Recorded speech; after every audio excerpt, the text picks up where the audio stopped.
Nick Bano, author of Against Landlords, How to Solve the Housing Crisis, said in an interview with Politics Joe sometime last year that was the really interesting point about the 70s, was that landlords weren't just declining and they weren't just dwindling, but the scale at which they were dwindling was accelerating. And that was to do with state policy. That was to do with high interest rates and rent controls, which meant that it was just simply a bad idea to be a landlord. And amongst other things, in this historic reality where being a landlord was so rare that people were in fact ashamed to admit that they were landlords to generally anyone, and that on top of this, we should broadly seek as a society to make landlords ashamed to be one again, as it's become part of our culture to just become a landlord to make a living. Throughout the 20th century, the landlord was this figure of scorn, this really hated, reviled character. And I think if we want to be serious about reversing the housing crisis, we've got to make it embarrassing to be a landlord again. We've got to rediscover a sense of shame and a sense of direct participation in the harm that we see around us today. So when I came across Kevin McDonnell and started doing my research for this video and saw this stuff,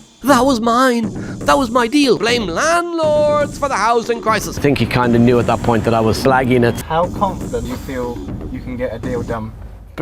I realised that this mission isn't going to be so difficult for us.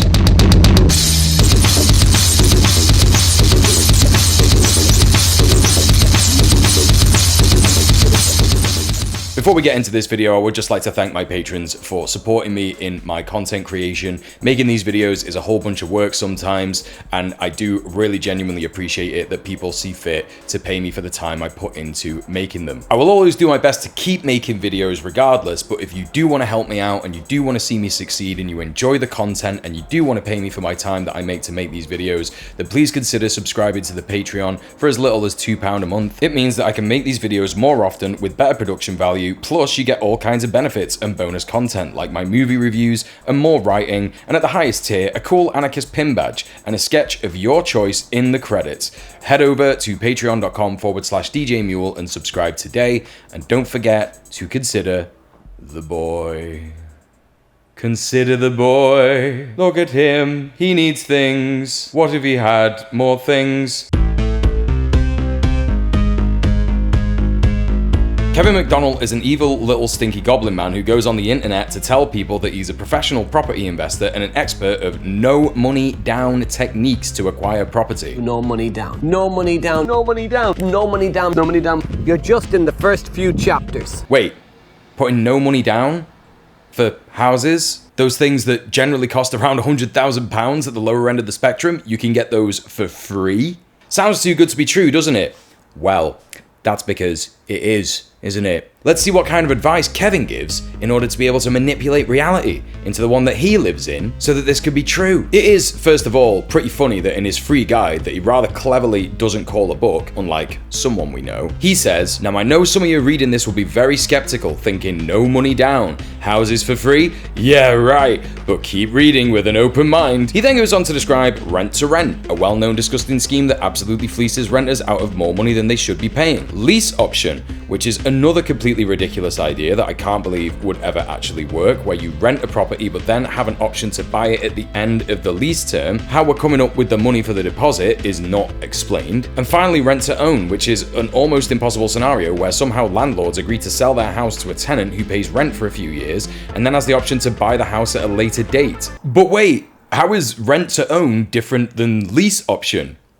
He doesn't say. Since lease option seems to be a way into becoming a landlord and using some of the rent to pay the mortgage, and I'm assuming somewhere along the lines pocket some profit for yourself, that is exactly the same as the rent to own idea, except that in rent to own, it's another tenant who is buying the property, not you. So somehow you're finding a tenant who has the money to be able to afford to save for a deposit, and why they'd choose your gaff instead of one they'd actually like to buy is something that Kevin McDonnell doesn't feel the need to clarify to us. Plus in his guide, there's only this absolutely bizarre sentence as evidence as to how rent to own is a no money down option, where he writes, for example, if you've negotiated the purchase of a £100,000 house and need £25,000 deposit to buy it, then you would look for a tenant buyer who has £25,000 funds available but doesn't qualify for a mortgage.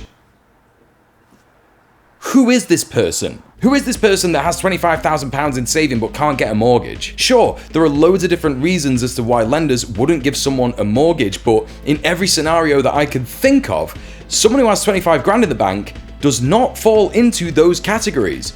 So this would make finding someone like this extremely unlikely. And on top of all this, it's incredibly important to state that in any of these situations, you don't actually own the home that you're letting out. Because in these scams, no money down property acquisition investment techniques, you're only acting as an intermediary landlord, a hyper-parasite, as we explained in the first episode of Bastard Landlord Influences. And as I also said in that video, convincing homeowners to let you collect rent and manage their properties on their behalf is an incredibly difficult sell. And to repeat, you don't own the property in these scenarios. You're literally just managing tenants on behalf of the landlord whilst pretending to be a landlord. It's cringe. Let's learn a little more about the man who looks like a referee of Isengard versus Mordor Orc football and talks like he could cast actual spells that would make reality not real. When you type Kevin McDonnell into Google, the first thing that comes up is his website, and I'm already noticing a theme in this series about Bastard Landlord Influencers in that this is only the second one I've done, and his website is basically just as badly designed as Samuel Lee.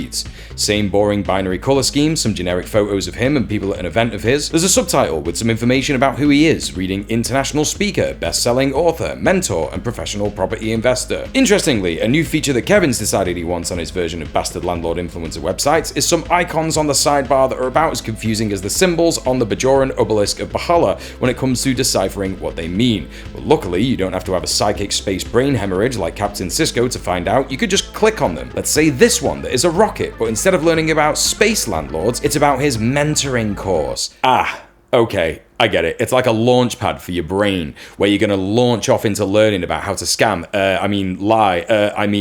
learn about his totally legitimate property investment techniques. Well, that one was a little confusing, but let's look at this very obvious one. It's the standard podcast symbol. That's an easy one, isn't it? It's pretty much known internationally as the logo for podcasts for Apple users at the very least, and it's probably going to be a link to his podcast. Oh, it's for his About Me section. That's really odd, because normally you'd use an image like this one that's right at the bottom for the About Me section, the icon of a singular individual, but that actually leads to the contact information, and contact information would normally be an image of a letter or a phone, but as we're going to learn, everything is strange and confusing and quite hard to understand in the magical world of Kevin McDonnell. And just as a side note here, I actually started writing this video around January 2024, and for a bunch of different reasons, I've only just gotten around to making the video now. But here we are, a year and a half later, and his website still looks like this! What is going on? How are you okay with this being a visual representative of you and your business? But beyond surface level criticisms of how his website looks, diving deeper into his content is just as confusing, honestly. When you look at the little video about his guide and you click on it and it plays, Kevin himself greets you with this. Hi, I'm Kevin McDonnell. I started investing in property in 2003. And initially I made a number of mistakes and lost quite a bit of money. This is super interesting because it pops up quite a bit in Kevin's promo. He loves to be very honest and transparent about how he made some mistakes in 2003 and lost a lot of money, around £135,000 it says in his guide. Whenever I reluctantly ease myself into the blood-filled slimy shoes of these scumbag capitalists, however filthy and gross it feels, I often find myself wondering, why would you ever even admit to making a mistake? Surely their entire ethos is to make money in the here and now and try and convince people to pay for their mentoring courses, that in Kevin McDonnell's case cost from around £300 up to almost 15 grand. Oh, sorry about that. There's been a little bit of an update on Kevin's website here. Actually, his courses go from £347 to £40,000. Cool, gotta love that inflation. Admitting that you made mistakes in the past kind of puts you lower in the league tables than your other competitors out there who are bigging themselves up to be absolute gods when it comes to this kind of advice and education. An absolutely bizarre choice, but one that makes sense if the kind of advice and techniques that you're selling in these very expensive mentor courses simply don't work almost all of the time unless you're already extremely wealthy and well connected and you need an excuse to give your customers who demand their money back. I'm sure Kevin McDonnell's not doing any of that. But in the last few years, I've built a multi-million-pound portfolio using no money down investment techniques. Multi-million pounds of property for free with no money down. I'm sorry, but you'll have to forgive me if I simply do not believe that. Another difference with Kevin McDonnell is that unlike most landlord YouTubers, his channel isn't named after himself. It's called Progressive Property, and I can tell you right now that yes, you're spot on. There is nothing progressive about this channel at all. It has, in fact, a bunch of different presenters at the helm covering subjects from Kevin's no money down techniques to conspiracy theory style Nigel Farage loving politics videos. One of the main popular videos that comes up on the channel is Kevin doing his version of what these bastard landlord influencers call the 24-hour property challenge, where they are challenged by absolutely no one to get a property deal in 24 hours. No, seriously, it's so obvious that they just write themselves a little letter and get their cameraman to deliver it. It's very sad. Anyway, how this property deal is quantified is nebulous, and it depends on what kind of ineffective advice the bastard landlord influencer gives to his audience. And it seems to me to be a way to legitimize said advice, showcasing it as extremely easy to implement and, contrary to reality, effective. You know, a way to say, I could do it, so it must be true. Samuel Leeds did his own version of this, where he does himself up in old man makeup that fools absolutely no one except for his own very small toddler children, who he pretends to be a paedophile to chastise them for not knowing how to deal with someone offering them sweets in a public place. Jesus, I did a whole video on Samuel Leeds, and I can't do another one without even mentioning him 3 times. There you go. You can have a sweet. Would you like a sweet? What? Who's this man that you're talking to? They were taking sweets from me and everything.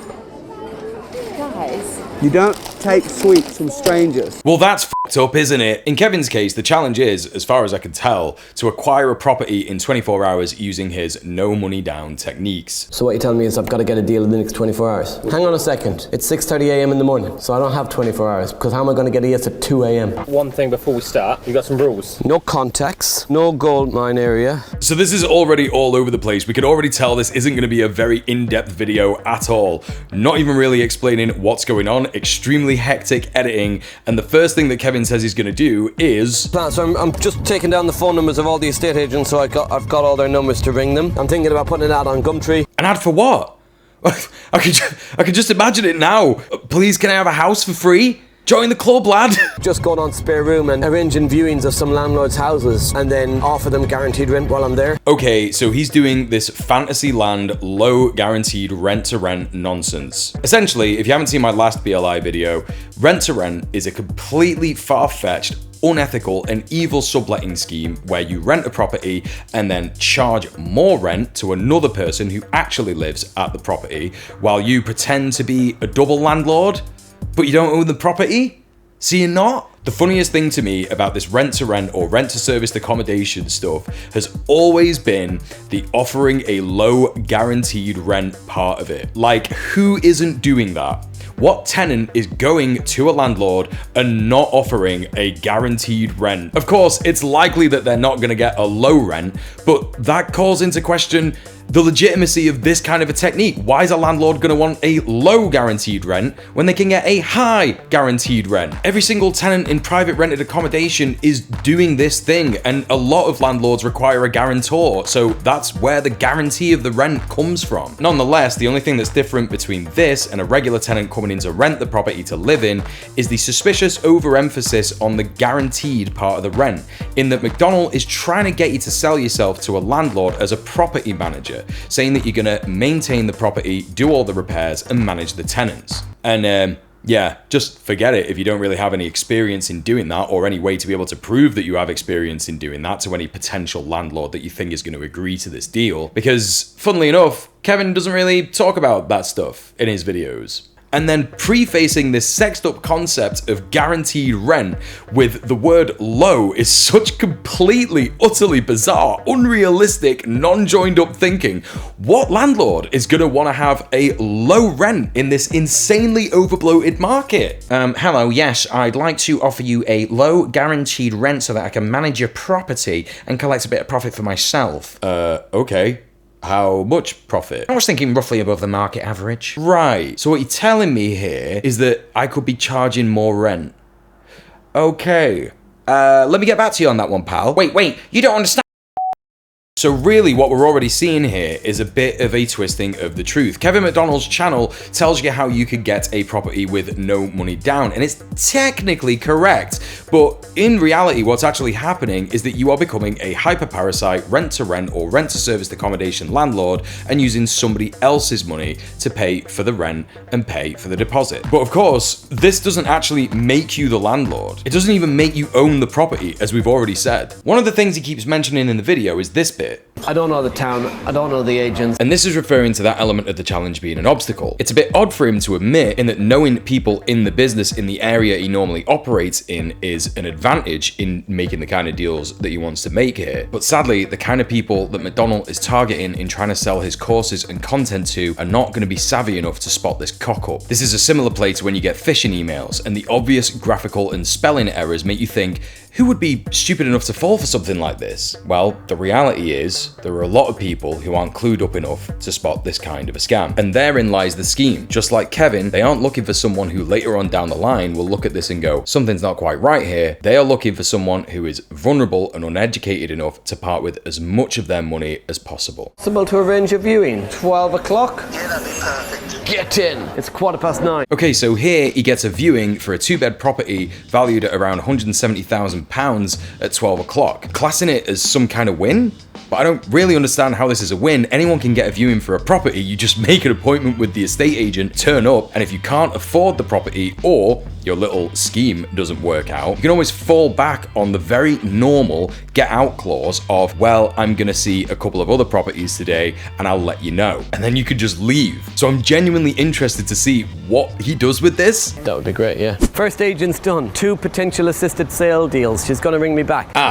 Now this one's interesting. The apparent assisted sales that he supposedly got from ringing a couple of estate agents. From a quick bit of research, an assisted sale appears to be a method of making money on a property by assisting the seller by either offering to do the work of selling the house for them for a fee. This may involve sorting out contracts, solicitors' fees, etc. But the amount of work involved is negligible and could be directly done by a solicitor or doing some work on the property, think repairs, refurbishments, etc. And you do this for a share in the increase in equity in return. But this is overall another flawed scheme, because what kind of person would agree to a percentage of a profit in the future that isn't fully guaranteed until some work has been done, with no way to accurately measure the quality of said work? With refurbs, for example, most of the time, work on houses nowadays will only really amount to, on average, an increase of £5,000 to £7,000 in total value. And even then, it's only added to the price of the house. And if this means a profit for the seller, this profit is taxed at a rate of 40%. If you agree to a 20% share of the profit and the refurbishments you do amount to a £5,000 increase in equity, you've only earned £1,000. And it's likely that you'll have spent, at the very least, £3,000 in materials and labour to get it to that price regardless. On top of that, if that £5,000 means a profit for the seller, as I said, it will be taxed at 40%, meaning the actual number you're looking at is around £3,000. 20% of that is 600 quid. So you've lost £2,400. The only way you'd be able to make a profit is if you ask for 70% or more. And then there's the logistical nightmare of something like this. Let's say it takes 3 to 4 weeks to get the work done. Then the house goes onto the market. You have about 3 to 6 months of negotiating with buyers, and then those buyers are organising surveys to be done that are specifically designed to find fault with the property to bring the price down so that you are going to sell the house for a lower price. Selling property is a nightmare, and an assisted sale might sound attractive to someone who knows all the ins and outs of it.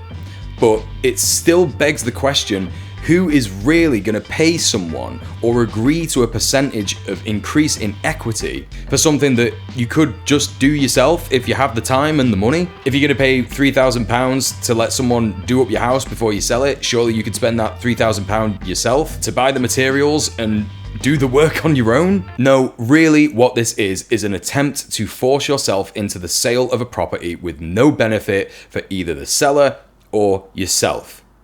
Unless there's something fishy going on. You know, just gonna leave that part hanging there. I'm not implying that that's what Kevin McDonnell is saying that anyone should do, but if you were to put 2 and 2 together, seems like the only way to get something out of this is, you know, not really tell the truth. You already know how to make money. You're just scared of the police.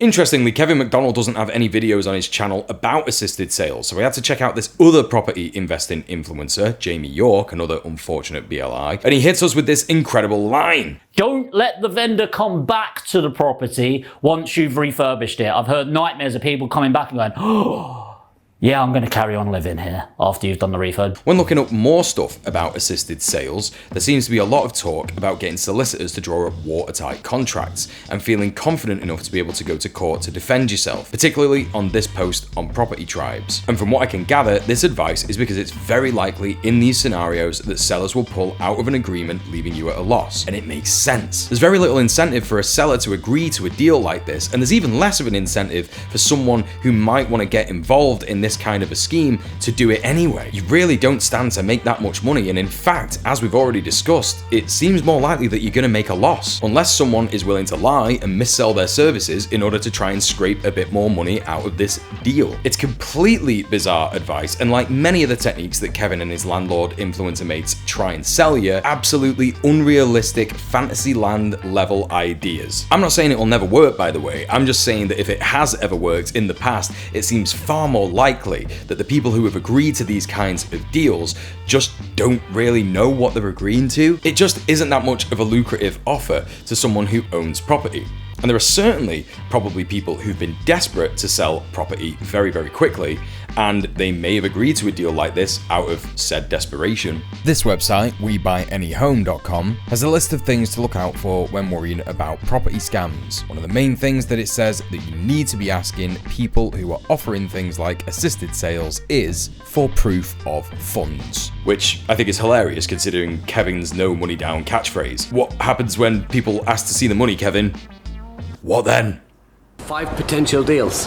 One of them is a 5-bedroom house, $1,250 a month rent. I've just offered $1,100. She seemed really positive, thought the landlord was very interested. It's all well and good that you say that she sounded interested when you're offering her less money than she actually asked for. And we're just going off your word here. We haven't heard the conversation. And I'm gonna be honest, at this point, I don't really think your word is something that we can trust. Again, just another example of Kevin obfuscating the facts to make himself seem more successful. But there's also 4 others that she's just said to me the landlords are open to corporate lets on. Let's see what happens. So the corporate let thing is just another part of rent to rent. The way that corporate let agreements work in the UK is that you have to have a corporation, and you also have to get the permission from the landlord to let out a building under a corporate let contract. This can either be done by a solicitor, or you could just do it yourself, because there's very little repercussions in the UK for people doing things like that. Funnily enough, the UK actually supports people who talk out of their arse in order to make a quick buck off someone. It's something called neoliberalism, and corporate interests have been lobbying the government to make things like this easier and easier for decades at this point. And to be honest, if you're doing rent to rent, you don't even really need to get a corporate let agreement, so you don't really need a corporation or the contract. You could just ask the landlord's permission to let you sublet the property. So these kinds of situations are unfortunately far more common than they should be. None of our landlords are going to be interested in that. Okay. That was a disaster. I think he kind of knew at that point that I was flagging it slightly. I didn't know my area well enough. I think he thought he understood rent to rent, but he didn't understand the actual benefits of rent to him or to his landlord. So, as I said, landlords are always going to recognize the fact that a rent to rent deal is not something that's going to be beneficial to them when it comes to their parasitic rent collecting habits. This guy probably saw straight through it. But let's think a little bit more about the purpose of this video. The purpose of this video, as we've figured out, is to try and legitimize some of Kevin's techniques. Now, as we're seeing failure after failure here, this is something that we could safely assume is part of Kevin's mentorship. It's probably very similar to the traditional salesperson advice of it's a numbers game. If you've ever worked at a call center like I have, unfortunately far too many times, you'll know exactly what I'm talking about. The numbers game advice is something that these companies often employ to try and prevent the high turnover of staff at these places of business from being even higher. It's essentially a way to try and drive up morale rather than an actual salesperson technique, because the reality of working in one of these places is that you're gonna hear hundreds and hundreds of no's or f**k-offs or how the f**k did you get this number every day. If you've worked at a place like this, you know exactly what I'm talking about. So what coaches do in these kinds of environments is they say, don't worry, don't focus on the no's, because eventually one of them will be a yes. And it's a pretty annoying and misleading bit of advice, but it is actually true, because yes, if you call enough people, eventually one of them is going to say, I'm paying too much on my gas and electric bill, and I want this cool new deal from your electric company, which actually isn't probably that much different than the one that they're on at the moment. And so he's showing to his audience here that despite coming up against the absolutely certain overwhelming amount of opposition that they're going to, that if they just keep trying, that deal will come, proving once and for all that his mentorship course is effective and worthy of your £15,000. And this kind of advice that is normally designed to keep people working as much as possible would also benefit someone who is looking to sell additional one-to-one courses that, funnily enough, Kevin does offer. This is one. I've just seen your advert online. I'm just calling to get a bit more information on how this rent-to-own works. We're trying to help get on the property ladder. So anyone who really wants to own a home but is currently, say, struggling to get a mortgage or maybe don't have a big enough deposit.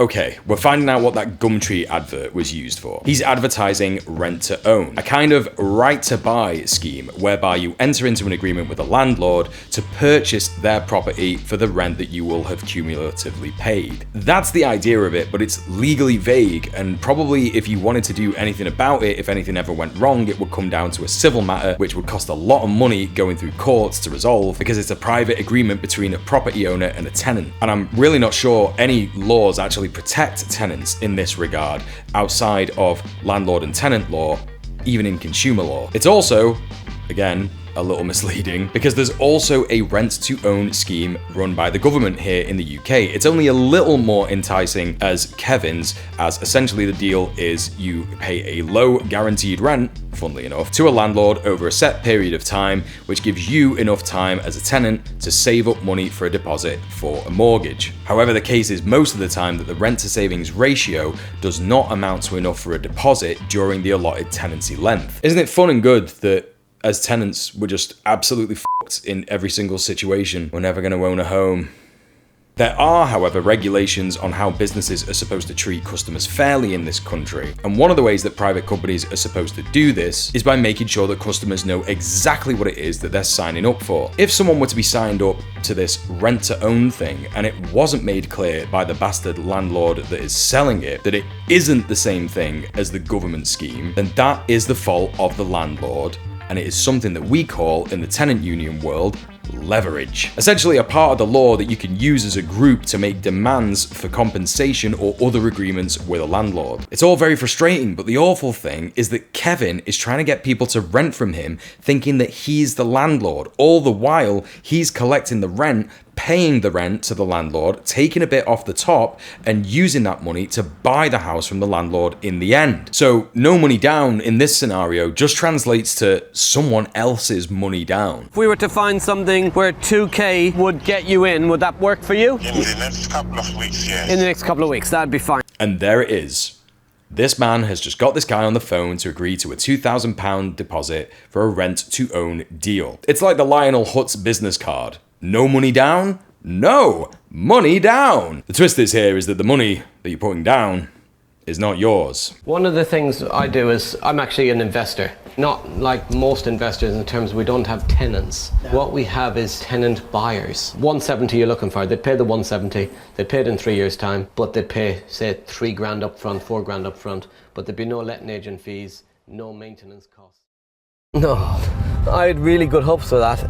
He said himself, if we had been here last year, it'd have been a yes. He's gonna ring me in about 2 or 3 months' time saying he's still interested. This is just absolutely quality. He waltzes into this viewing, starts spewing off his nonsense sales pitch that is attractive to absolutely no one ever. I'm not a normal investor. Our tenants would buy the property after 3 years. You'll get the £170,000 in 3 years. Like, this guy's listening to this thinking, Does he think I'm an actual teapot? I love how he also stays safely out of earshot of the guy while he says that he was a year late on the opportunity and that if he came back in 3 years, he'd snap it out of his hand. Like, what does that even mean? Does that not really speak to how lucrative the offer actually is? Surely, if it was that attractive, the guy would agree to it there and then, not wait for 3 years. What do you mean? He's talking about it as if it's this once-in-a-lifetime unique opportunity, but it just isn't gonna work for the 24-hour challenge, and that's the only reason it won't work. The truth is that Kevin probably just got this viewing by saying that he is a prospective buyer, which is, as we've said before,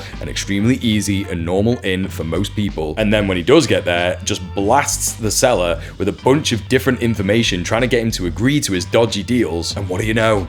It doesn't work. Nobody's getting back to me. I've got loads of positive replies, but nobody's actually getting back to me with a deal. Do you have any landlords or homeowners that may be open to letting somebody rent it initially and then buy later? No, we haven't really got any properties like that at the moment. Yes, it's not something that we do. I doubt it. Do I need to view to make an offer on it, or would you? Yes, you do need to view. Would the landlord be willing to take a yes subject to viewing? We literally have to have someone view, unfortunately. Right. This is great. It's genuinely so good. He clearly demonstrates here that most people are simply not interested in bizarre rent-to-own deals or taking offers on properties without agreeing to a viewing first, especially estate agents who are acting on behalf of landlords and property owners. He surely must know he's shooting himself in the foot with this. He keeps saying that the 24-hour time frame of the challenge is the most difficult part, not his shit deals that no one wants. He hasn't gotten anyone to agree to his proposals yet. It's so incredibly transparent. I'm actually surprised he uploaded this. Missed a call.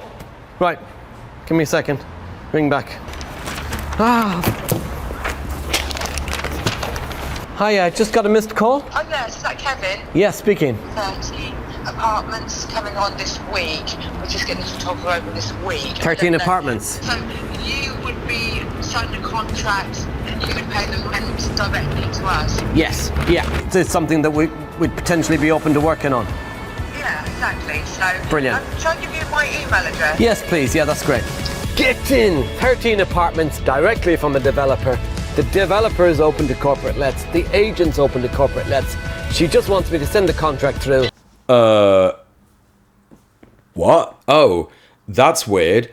Out of nowhere, someone called him to offer him 13 apartments. What are the details here? Was it a rent-to-own deal? Was it a lease option? Was it an assisted sale? Which technique worked? How did you get 13 apartments? This phone conversation is edited extremely abruptly, and then we're just supposed to take Kevin's word for it that out of the blue, somehow related to the things that he's been saying in this video, someone got in touch with him to give him 13 apartments. And all they have to do is send a contract via email, directly from a developer. Supposedly a new guy in town with no portfolio as the property manager of this building? No, what I think is the reality here is that this is someone who knows of Kevin, either from the work he does in the area he normally operates in, or even from his YouTube channel. And they wanted to arrange the deal on that basis. This is not an example of him hustling and using his techniques that he shows to his trainees.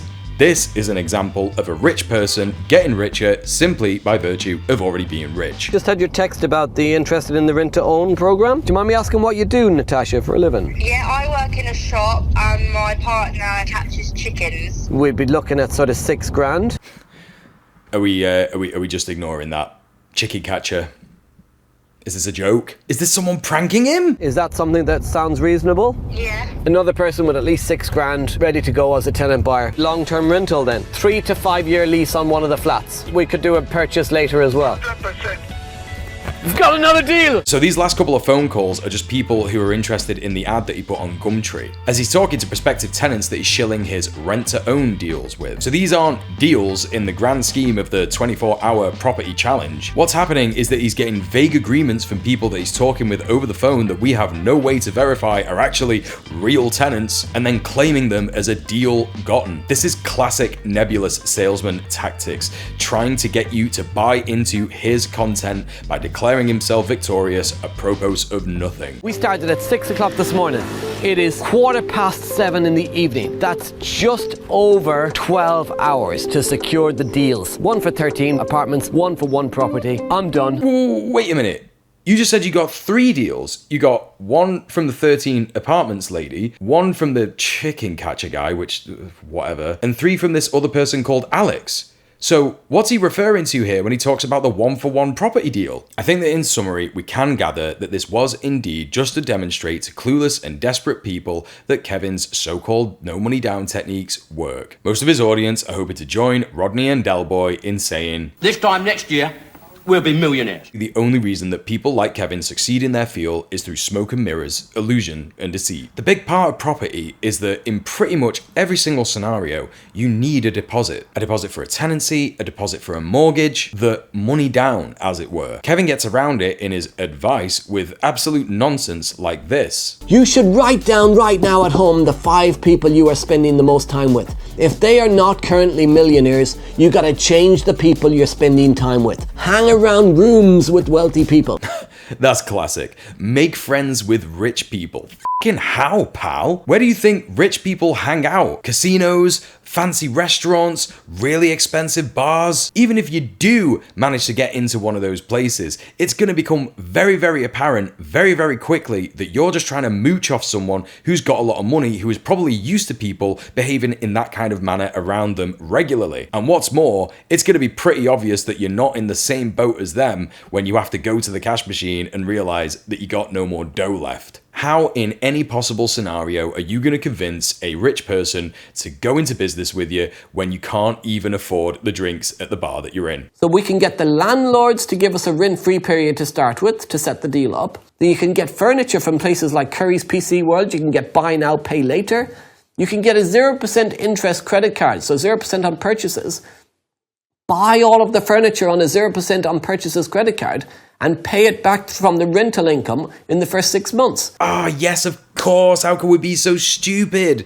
A loan doesn't count as your own money, so that's technically no money down, isn't it? But let's be real here. The average person is going to find it really hard to get a loan that would cover costs such as what he's referring to. Most people in the UK at the minute are either in debt in general or at the very least in debt with their energy company. I know I am. It's extremely difficult for working class people to be able to afford the bills these days. Kevin himself claims to have been in debt when he started his property journey. So was he able to get a loan? How did he get around the bad credit score that he'd obviously accrued by being in debt? Was he just able to magically erase it and kickstart his business? It's just absolutely awful advice and completely unsustainable for the average person. Let's not forget that in this situation, he's talking about a rent-to-rent property. So the rent is going to be even higher than the absolutely insanely overpriced rents that we're seeing in the market currently. So after spending all this money on furnishing and doing up the property to be able to charge this higher rent, there's no guarantee that any tenants are going to be able to afford it anyway. I'm being reminded here of the story about the man that took his own life after getting into massive debt as a result of Samuel Leeds' terrible advice, and I wonder how many people are in a similar financial position thanks to Kevin. There is no one simple trick, tenants hate him, way to become a landlord. Most landlords have inherited wealth or property, or exploited people as a CEO to be able to acquire multiple properties and generate more wealth. And even if there was an easy way, why would you want to be? Landlords are people who take advantage of the human need for shelter and exploit that to take people's hard-earned money off them. Everyone's waking up to this. And Kevin's noticed.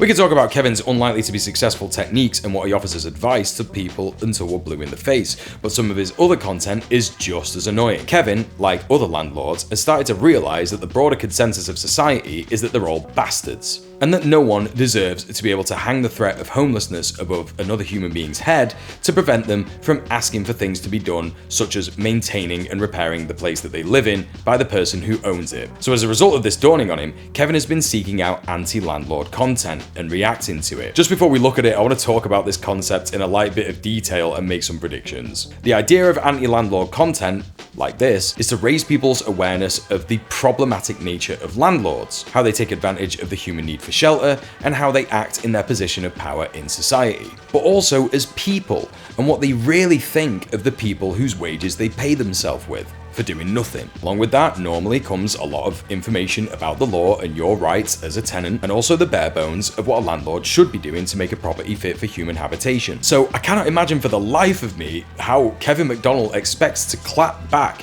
at this kind of content. So I've decided to make a couple of predictions of the things that I think he's going to say. 1, he completely ignores or edits out part about legal obligations of landlords from the original videos he reacts to. 2, he uses the phrase landlords provide housing, or says that without landlords everyone would be homeless. 3, he makes fun of people for being left-wing or activists. Bonus point if he uses the word crusty. 4, he misunderstands either willfully or through ignorance the point that the creator is making and runs off into the woods with it. And I swear to you, hand on heart, when I wrote this in the script, I hadn't watched any of the videos, even though it had been a year and a half since I started writing this video. And that's just how much you lot matter to me. So let's take a look at this one where, oh my gosh, look at that. He's reacting to Nick Bano's appearance on Politics Joe about a year ago. Another bit of a temporal anecdote here, but when I did first start writing this script back in January 2024, when I started the script and I mentioned Nick Bano, I did not know that later on in the script I would find that he was reacting to Nick Bano on Politics Joe, which is literally the video I referenced at the start. Anyway, no one's going to think it's real. Everyone's going to think I'm a hack fraud, whatever. It doesn't matter. We're going to have fun and we're going to react to this anyway. We've got to make it embarrassing to be a landlord again. Here's the simple facts of the matter. As a landlord, I just purchased a building from the local council. We're converting it into 21 apartments. Those 21 apartments are going to bring new homes to the area. See, as a landlord, we're bringing homes into use. Boom! Check 1. Landlords provide housing. You all know this, right? Builders who build houses provide housing. What landlords do is they hoard housing. Because why would you want another house if you already have one? If only to extract money from someone who needs to live in it. It is going to provide 21 rental properties where it will reduce rents in the local area. Hang on, what in living shit is he talking about here? There is not one example of this being the case ever. While landlords exist and the privatized sector of the renting market continues to be the dominating part of it, rents will just continue to go up. This is not conjecture. You could look at literally any piece of data about rents and how they've skyrocketed since private landlords have had more and more opportunities to buy and let out properties. The world that Kevin McDonnell thinks we're stupid enough to believe that we're living in is one where landlords are always just gonna abide by the market rent in the area that they're letting out their properties in. But they don't. They're always increasing the rent. They're always pushing up the value of their properties. They're always increasing rents even while tenants are still in the properties and are not getting pay rises. It is an infinite growth model that is completely unsustainable, especially in a world where most working people have suffered a real-time pay cut in their wages. The council owned it for over 10 plus years, did nothing with it. I hate to say it, but a good point that he does actually make here is that councils generally are letting the buildings that he's referring to go unused. However, this is not because they're just sitting there going, what do we do with this building and land? It's actually because they want private businesses and landlords to buy the land or the buildings off them and develop them, rather than turn them into social housing. He acts like landlords are doing councils a favour by doing this kind of thing, but it's a tale as old as neoliberalism, with councils receiving less and less money from Westminster because all the government cares about is increasing defence spending and arresting peaceful protesters on behalf of a foreign genocidal state, and not funding public institutions or helping councils with providing social safety nets for the very real issues that face the people of this country. Therefore, councils are tempted to make these horrific decisions again and again, selling off old buildings to private developers that will build luxury apartments with properties that are in a higher tax bracket than what they would normally be able to collect in that area if they didn't do so. This supposedly makes more money in the long term for councils, rather than creating more social homes and council housing that they'd be able to collect the, to quote the Goblin Man here, low guaranteed rent from. Because let's not forget, all the luxury apartment buildings that are going up all over our towns and cities in this country are not actually filling up with tenants. Surprise, surprise, most people cannot afford them, and lots of them are being used as rent-to-serviced accommodation, aka Airbnbs, for the rich and wealthy to play around in, where they step out of their country estates into the muck with the rest of us for a little laugh. And I'm not saying that councils can't mismanage their funding and be corrupt. Of course they can. But these instances that he's referring to are part of a broader problem with capitalism and the society that we live in that he doesn't want to address because it would completely undermine the half-baked point he's trying to make. Oh, but you're gonna love the next bit. If a tenant doesn't pay the rent, they speak to the council. The council says, don't pay, sit tight, stay there, wait for the courts to evict you. Then the courts delay and delay and delay, and a landlord, they have to pay thousands and thousands of pounds in court fees, bailiff fees, and refurbishment costs. So this is a bit of a spray and pray with regards to the ins and outs of eviction proceedings. But as someone who's dealt with multiple eviction proceedings, not just personally, but also on the side of tenants as members of the tenants union that I've worked with, let me break it down for you. First here, he talks about tenants who don't pay rent. Now, there are various ways that being in rent arrears can happen. First of all, the landlord may serve you a notice that you don't receive, it's far more common than you may think, or they may not even bother. The rent is increased without your knowledge, and then boom, after several months, you find yourself in 2 months worth of arrears without even being aware of it. In these cases, you'll receive a Section 8 notice as you've gotten into 2 months of arrears, which is the legal amount that you have to be in before you can get evicted. This is not hyperbole, by the way. This is something that I've seen landlords do a number of times. When this does happen, thankfully, the tenant normally has a pretty solid defense of, I wasn't informed that this was the case. And then the court will look at whether a Section 13 notice was served to the tenant, or if the tenancy agreement has any clause in it that says that the tenant has agreed to have a certain amount of rent increases during the tenancy. But in the vast majority of cases, the 2-week deadline of either leave the property or pay off the rent arrears is enough to scare most tenants into submission.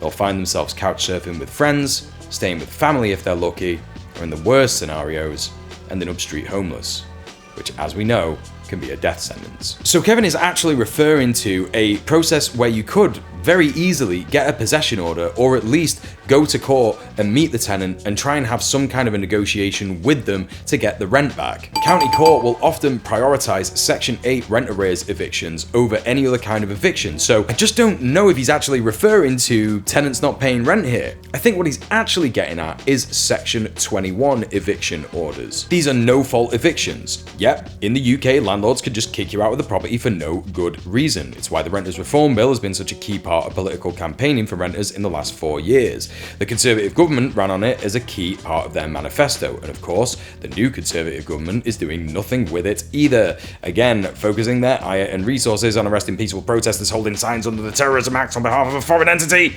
Now, Section 21s are evil, and I've had my fair share of them in the past, as most of you probably have if you're in the UK. They can be quite scary when you get them because they're official looking, and most people in the UK are terrified of official looking papers. It's why most of us are essentially bullied into paying a TV license even when we don't actually watch or record live TV anymore. But the reality is Section 21s are actually the easiest eviction orders to defend against. You can challenge them in court in various ways. For example, if they're served with the incorrect paperwork, if there are mistakes on the form itself, or if a gas safety certificate was not provided by the landlord or signed by the tenant at the time of the gas safety check. Plus, if you have a tenants union, county court bailiffs cannot use force to enter a property, and it's illegal for police to assist them to do so, as it is a civil matter. So eviction resistances where fellow members of the union stand in front of the door blocking the bailiff's access to it are highly effective. Most cops in the UK know this, and on the very rare occasion where they've attended an eviction, my communication with them has been, "Super sorry, officer. As you know, this is a civil matter." They go, "Yeah, you're right. Just wanted to make sure there was no horrible stuff going on," and they get in their car and leave. Of course, that's my privileged interaction with the police. It may go differently for someone who doesn't look like me, but that again highlights the importance of someone who looks like me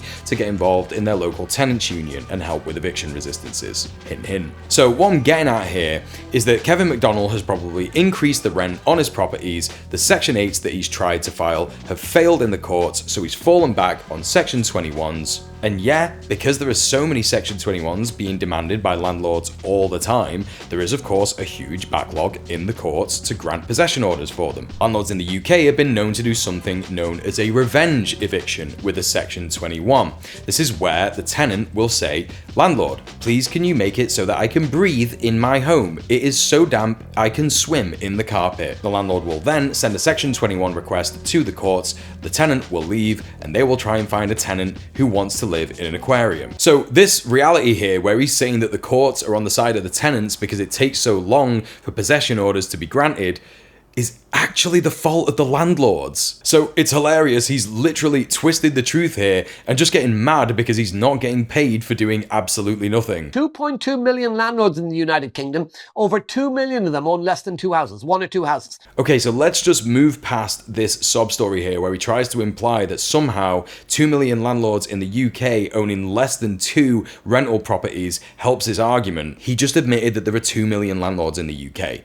That's 1 in 21 adults who you might meet who owns more than one home. In 2021, 20% of all homes in the UK were in the private renting sector. That's 20% of unaffordable, overwhelmingly unsafe and precarious housing. He's not helping his argument here. These people have it instead of a pension. You know that pension thing, Nick, that the government let you down on? You know that pension thing that most people are paying into that will not protect them in retirement? Well, a lot of average normal people are landlords, Nick, and what they're doing is they're renting out a house to hopefully have some income for retirement. So what he's saying here is that because the government doesn't pay people enough for their pensions, that landlords somehow have a right to charge extortionate rents, meaning that people who live in their properties can't afford to save for their pensions either. Also that landlords could save money for their pension? It's so unfair that the government made pensions so bad that what I'm going to do is charge extremely high rents and not do any work for the money that I'm charging people for this service that I'm providing, which in turn makes it impossible for the people who live in my properties to save any money for their pension. How in any way is that supposed to make people think that landlords are doing a good thing here? You realise that the problem here is you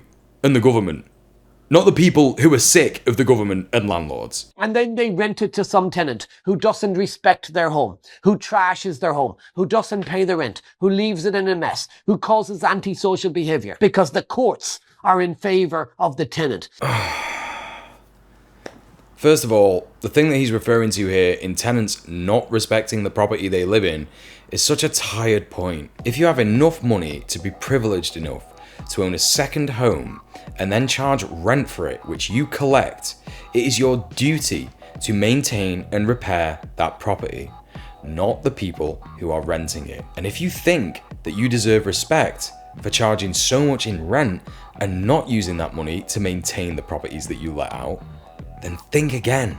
It's crazy how people who work for a living and still can't afford to live in the place that they live don't respect people who don't. Wow, who is shocked by this? If this is such a problem for you, why not just stop being a landlord? If it's so hard, if it's so stressful, just give up. Stop it. We won't miss you. I've got a better idea for you. Why not take the rent that your tenants have paid you during their tenancy agreement, knock that off the price of your property, and let them buy the property with the rest of the rent that they pay? If you really do want to be respected, that is the only thing, except for just giving your tenants the property, that I think would actually make your tenants respect you. But of course, most landlords won't do that because a lot of being a landlord is about exerting power and control. Landlords are overwhelmingly likely to exert other kinds of power and control on their tenants as well. I've been in rooms where I've had to stop myself from strangling a landlord who I knew was sexually harassing one of the members of our tenants union. The councils are in favour of the tenant because they say to them, if you leave by yourself, you won't get a council home. But if you're evicted, you'll qualify for one. The next thing he refers to here is a problem with the homeless service at most councils. The council will say that you have made yourself voluntarily homeless if you leave a property before the eviction date. But here's the kicker. That's a completely fucked up way to treat people. This is a huge systemic issue on how councils deal with homeless people waiting to be housed. Dividing people without homes into brackets whereby they're prioritized makes sense when looking at material reality and the health of people waiting to be housed. Do they have somewhere to stay in the meantime? Do they have a substance abuse problem? Are they a domestic abuse victim? Do they have children? Are they street homeless? But what Kevin's referring to here, which is actually a horrible thing that councils do in forcing tenants to wait an arbitrary amount of time before they're allowed to be classified as homeless, is so deeply inhuman it frustrates me to my bones. It normalizes and allows landlords this disgusting defense of making tenants out to be difficult, evil people, making them homeless and commodifying shelter in general. Plus, I have also had experience of knowing people who've been turfed out on the day, waited for the eviction to actually happen, and then not had any option to be rehoused into emergency or temporary accommodation because the councils are overwhelmed with landlords making people homeless in this way. Nick, you need to wake up to the reality of politics. I challenge you to a debate. Short stack, thick. What do you want me to say? Okay. Like the way, like goblins get drunk. You know, some people would say, what incentive is there for landlords to be debate perverts? But we already know, don't we? Fascists and other kinds of people obsessed with power and control, essentially making them adjacent to fascists, who have no real positive backup for their heinous beliefs, love to make leftists and liberals cede ground to them in phony debates which mean literally nothing at all. Even if Nick Bano were to engage in this debate and lay out all the facts that I've just done in this video, Kevin McDonnell would only use it as an opportunity to speak over him, gish gallop, and sophistry his way out of letting Nick make any actual points, behaving in a belligerent manner that will only serve to give landlords and their defenders techniques on how to defend them in public debate, and basically how to just ignore anyone looking to challenge them, and it'll launder their disgusting habits in a way that only serves them and the disgusting petty bourgeois reactionary pricks who love their content and exploiting working people. And hey, guess what? Even if that debate did happen, you wouldn't even need to watch it because I've just debunked all of his points in this video. You're welcome, Nick. Saved your ass, I guess.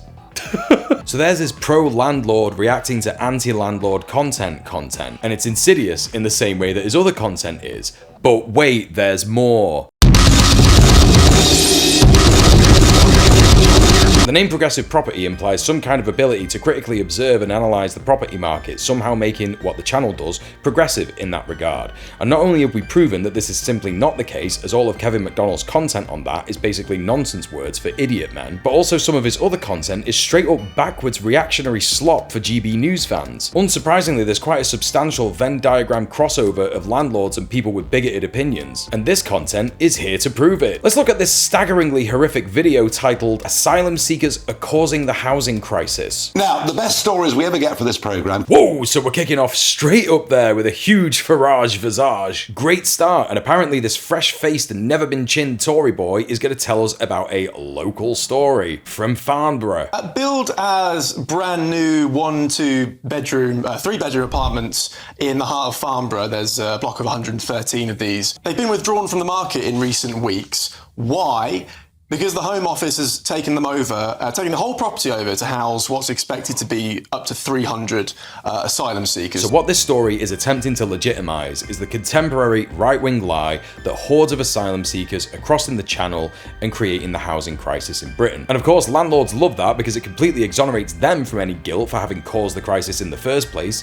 Yeah, the so-called housing crisis in Britain is definitely just the landlord crisis. The main issue in the so-called housing crisis is 1. People can't afford to live in the homes that they're in. 2.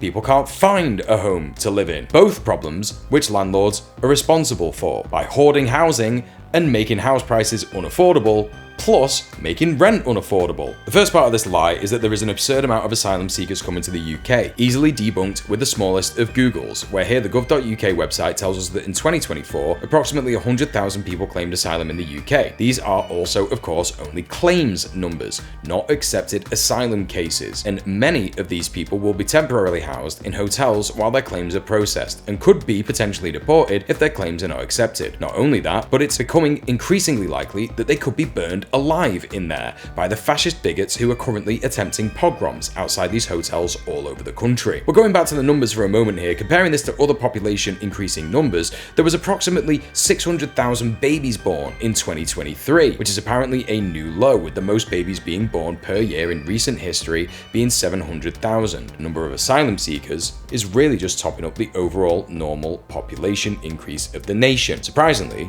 we don't ever hear these people complain about there being too many babies born, do we? So now that that lie's out of the way, let's focus on the second part of the lie, which is that somehow asylum seekers are causing the housing crisis. They posit this in this story by focusing on this block of 1- and 2-bed properties that were being allocated to asylum seekers rather than remaining on the current market in Farnborough. This is in fact a true story, despite it being on GB News and progressive property. The Home Office did purchase a lease on these 113 flats to be used as temporary asylum accommodation. However, in October last year, after Progressive Property's video on this, the Home Office announced that the lease would not be renewed. And of course, the current situation, as many of you I'm sure are aware for asylum seekers, is that the majority of them are being housed in hotels. Families often with kids fleeing war-torn, genocidal countries, being forced to make a home for themselves in hotel rooms. Just think about how difficult that is for a second. Not to mention those war-torn genocidal countries that have forced them to move are often backed by our government. So the asylum seekers who were temporarily housed in these 1 and 2 bed apartments in Farnborough were actually moved to a hotel, making their lives worse. So the taxpayer is paying to house these 300 odd asylum seekers in those properties while people born here in this country are sleeping on the streets. What Kevin McDonnell is saying in this part is that there are people who were born in this country who are on the street homeless, while asylum seekers are being prioritised to be moved into houses and temporary accommodation. How true is it that they're being prioritised? For a start, there are currently no safe or legal routes for asylum application in migrating to the UK. None. Unless you're Ukrainian. You cannot get a plane here, you cannot get a ferry here, you have to come here illegally. You have to cross the channel on a boat or be smuggled in, often into slavery or other exploitative circumstances. The government has made that the case, which is outlined here by Amnesty International, and it's been the case for a long time. When refugees arrive here, they will be, by default, homeless. If you go to any homeless encampment in the UK, and yeah, you could just go to these places because they're just people. You're not just going to get attacked if you go to one of these places. You will find that the majority of the time, most of the people there are asylum seekers. Overwhelmingly racialized people of colour who are fleeing countries, as I said, war-torn and genocidal. So the main part of the claim, which is that asylum seekers are housed as soon as they get here, is absolute bunk. They won't even have access to the official channels to be able to claim asylum until they have found or been contacted via outreach by a migration or homeless charity or organisation. And on top of that, they'll probably need an interpreter provided by one of these organisations because it's likely that they don't speak English. This kind of process, coupled with the actual asylum process and waiting for temporary accommodation, is an excruciatingly long process. When I was helping out with the Manchester refugee camp, some of the refugees there had been waiting up to a year to be housed, despite being street homeless and also working in a job. Asylum seekers die on the streets of Britain, just like the people who were born here. There are even cases out there of asylum seekers who have been arrested for being street homeless and the various kinds of lifestyle necessities that come with that. They're put into a prison, have no access to legal representation because they don't even speak the language, and then they are institutionalized, fleeing death and torture in another country, only to be put in a cold, hard, loud box in another one, probably for the rest of their life. There needs to be a solution, but no, let's beat up landlords and blame landlords for the housing crisis. Yeah. When? Seriously though, yes, it is landlords' fault that we have a so-called housing crisis in this country. As I mentioned earlier, landlords hoard housing and engage in house flipping that drives up house prices, and while this continues, house prices will only continue to go up and remain inaccessible for purchase by most people. Landlords charge extortionate rents, and because of this, it means that saving for a deposit for a house of your own is completely unachievable by most people's standards. And again, as we've discussed, instead of developing more social housing and building more council homes, councils are overwhelmingly incentivized to sell land to private developers instead, meaning more and more people can't afford to buy a home. And again, the councils are incentivized to do this by the government, who doesn't give them enough money, who the majority of people in Parliament are also landlords themselves. It is a scam. It is a racket. And all the while, landlords like Kevin McDonnell are lying to us and trying to tell us that foreigners are stealing our houses when it is in fact them. It is beyond depraved. And it's no surprise that this horrific racist video is only 2 minutes and 43 seconds long. Kevin just spends his time here blithering his way through sound bites and dog whistles, not focusing on any of the facts because he absolutely can't for 1 second spend any amount of time on his vile and disgusting lie, or it will fall apart in front of everyone's eyes. There is a dusting of this reactionary and racist and also some misogynistic content here on Kevin's channel, but overall we can see just how bad this kind of content is in terms of how it feeds into fascist narratives and lies about people who are simply just the same as us, in the same boat, and actually worse off in most cases.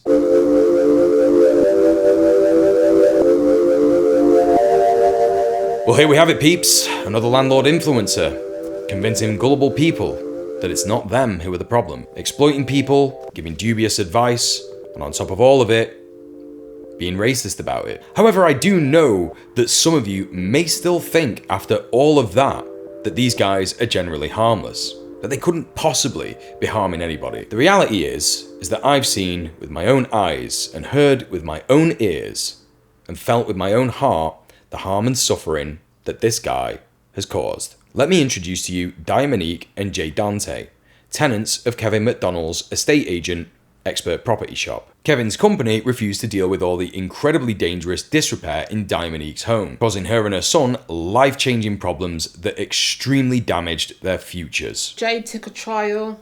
We were living in Gloucestershire at the time. I've been a football mum since he was like 7 years of age, and they signed him within a week. Damp and mould caused Jay Dante to get sick, and it cost him his football career. His training ground is in Woodley, which is in Stockport, not far from here. But they were like, we can do you a tenancy agreement for the 19th. So I was like, buzzing, did it in 2 weeks, moved. Upon moving into the flat, there were some problems that were not visible on first glance. The day I moved in, we didn't have a gas safety certificate. We didn't have an EPC. Didn't have an oven for 4 months. The dishwasher that's been broken for 18 months. Yeah. No smoke alarm working in here. None in the dining room. So say, for example, if the washing machine goes off from floor 2, the water would come crashing into the courtyard. Because the property's old, things are growing through it. I had to get my friend, a contractor from Worcestershire, to come and unblock it. Didn't have a fridge freezer. We didn't have a fridge freezer for what? How long was it? 2 months. We lost food. I've got a light outside in the kitchen. You turn the light on, you get electrocuted.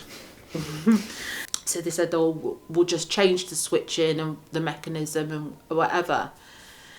It was all right for about a week and it happened again. Oh my God. My excuses that I got from the agency was, we're based in Nottinghamshire. I deal with one person from one part of the agency to say, we're going to do it, we're going to get somebody. It just continued. Yeah. Continued and continued and continued on. My anxiety and my depression has got worse. I'm in PTSD from other things, but this has contributed to a lot of the stress that's going on.